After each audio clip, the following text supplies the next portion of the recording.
माणगाव नगर पंचायतीमध्ये समाविष्ट असणारा भादाव गावाला जोडणारा काळ नदीवरील भादाव पूल जीर्ण झाला असून तो मोडकळीस आला आहे।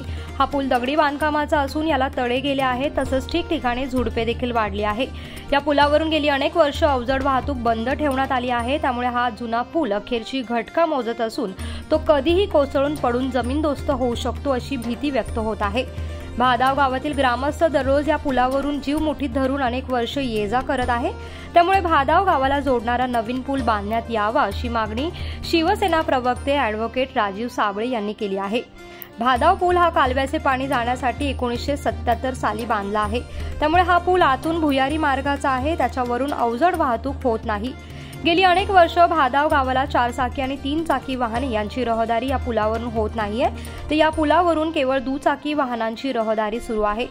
याबाबत खासदार सुनील तटकरे आणि अदिती तटकरे यांनी सांगितले की या भादाव पुलाकरिता 2024 कोटींचे अंदाजपत्रक तयार झाले आहे, मात्र विधानसभा निवडणुकीची आचारसंहिता अचानक लागल्याने मंजुरी घेता आली नाहीये। आता आचारसंहिता संपली असून नवीन मंत्र्यांचा शपथविधी सोहळा संपन्न झाला आहे, त्यामुळे येत्या काही दिवसातच किंवा अधिवेशनामध्ये भादाव येथील नवीन पूल बांधण्याची मंजुरी मिळेल। तसंच कळमजे बायपास महामार्गाचे नव्याने निविदा काढण्यात येणार आहे, असं सुनील तटकरे आणि आदित्य तटकरे यांनी आश्वासित केलं आहे।